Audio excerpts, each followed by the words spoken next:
Hi student, இன்றைக்கி நம்ம என்ன பார்க்க போகிறோம்னா டிஎன்பிஎஸ்சியிலேருந்து நமக்கு ஒரு நியூ ஓஎம்ஆர் ஷீட் ஃபார்மேட் வந்து இப்போ புதுசாக வந்து அப்டேட் பண்ணியிருக்காங்க.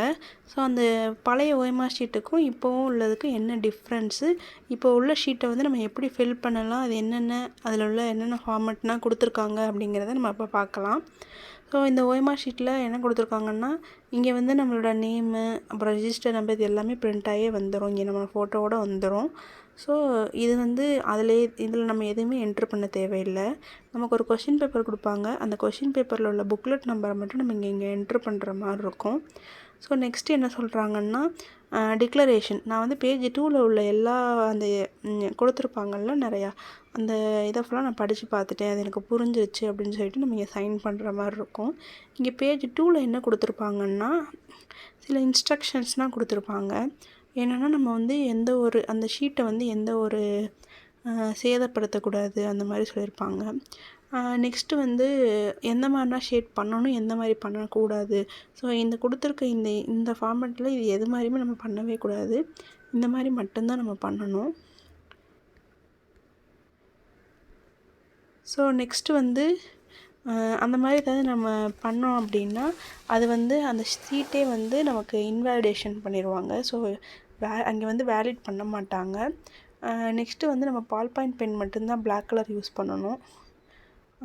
வேறு வந்து நான் ஏதாவது சிம்பிள் போடுறேன், ஏதாவது நான் ஏதாவது ரீமார்க்ஸ் அந்த மாதிரி அதில் நான் அதை பண்ணுறேன் அப்படின்னா அந்த மாதிரி நான் பண்ணக்கூடாது. நெக்ஸ்ட்டு வந்து நம்மளோட சைன் இல்லைன்னா அந்த ஓஎம்ஆர் ஷீட் வந்து செல்லாது. நமக்கு கொடுத்த புக்லெட் நம்பரை வந்து நம்ம கரெக்டாக வந்து அந்த இதில் வந்து கரெக்டாக எழுதியிருந்துருக்கணும். அப்படி ஒருவேளை நம்ம மேலே இந்த மாதிரி நம்ம மிஸ்டேக் பண்ணியிருந்தோம் அப்படின்னா நமக்கு 0.5 மார்க் வந்து குறைச்சிருவாங்க.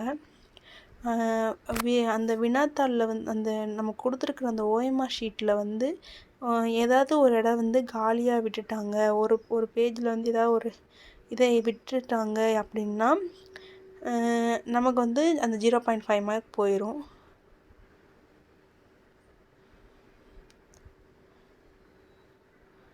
நெக்ஸ்ட்டு இது வந்து அங்கே வர்ற இன்விஜிலேட்டர் வந்து ஃபுல்லாக நமக்கு செக் பண்ணிவிட்டு நமக்கு சைன் பண்ணிடுவாங்க. இப்போ நம்மளோட ஓஎம்ஆர் ஷீட்டோட அந்த இம்பார்ட்டன்ட் பேஜ், அதாவது நம்ம ஒவ்வொரு கொஷினுக்கும் ஆன்சர் பண்ணுவோம் இல்லையா, அந்த பேஜை பற்றி பார்க்கலாம். முன்னாடி எப்படி இருக்கும்னா, இந்த 200 கொஸ்டின்ஸ் இருக்கும். இந்த கொஸ்டின்ஸை வந்து நம்ம ஃபுல்லாக ஃபில் பண்ணுற மாதிரி இருக்கும். ஃபில் பண்ணிவிட்டு தனியாக ஒரு பேஜ் கீழே இருக்கும். அதில் வந்து நான் ஏ கொஸ்டின்ஸ் எவ்வளோ ஃபில் பண்ணேன், பி கொஸ்டின்ஸ் எவ்வளோ ஃபில் பண்ணேன், அது மாதிரி ஏபிசிடிஇ மொத்தமாக எல்லா கொஸ்டினையும் எவ்வளோ ஃபில் பண்ணேன், எல்லாத்தையும் வந்து நம்ம டேலி பண்ணி கொண்டு வர மாதிரி இருக்கும். ஸோ மேலே உள்ளது இங்கே இந்த இடத்துல வந்து இருக்கும், இங்கே வந்து பாக்ஸாக இருக்கும். ஸோ அங்கே வந்து எல்லா கொஸ்டின்ஸையும் நம்ம கவுண்ட் பண்ணி போடுற மாதிரி இருக்கும். கீழே வந்து ஏ மட்டும் எவ்வளோ, பி மட்டும் எவ்வளோ, சி மட்டும் எவ்வளோன்னு சொல்லிட்டு தனியாக இருக்கும். ஸோ அந்த மாதிரினா இங்கே கொடுக்கவே இல்லை. இங்கே என்ன கொடுத்துருக்காங்கன்னா, 200 கொஸ்டின்ஸ்க்கும் வந்து நீங்கள் ஷேர் பண்ணியிருக்கீங்களா, எஸ்னா எஸ் கொடுக்கணும், நோன்னா நோ கொடுக்கணும்.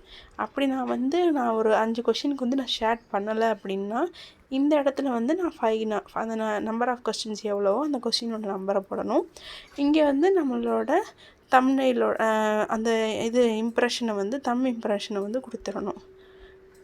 ஸோ இங்கே வந்து நம்மளோட தம்ப் இம்ப்ரெஷன் கொடுக்கல அப்படின்னா இதுலேருந்து ஒரு 0.5 மார்க் வந்து குறைக்கப்படும் அப்படின்னு சொல்லியிருக்காங்க. ஸோ இதுதான் வந்து நியூ ஓஎம்ஆர் ஷீட்டோட அந்த ஃபார்மெட்டு. ஸோ முன்னாடி இருந்ததை விட நமக்கு வந்து ஒரு ஒர்க் ப்ரெஷரை வந்து அவங்க குறைச்சிருக்காங்கன்னு தான் சொல்ல முடியும். ஏன்னா நம்ம இதெல்லாம் எழுதி முடிச்சுட்டு நம்ம அந்த ஒரு பதட்டத்தில் என்ன செய்வோம்னா தப்பாக கவுண்ட் பண்ணி அதை மாற்றி அதை டேலி பண்ணி கொண்டுறதுக்குள்ளேயும் அது ஒரு பெரிய தலைவலியாக இருந்துச்சு.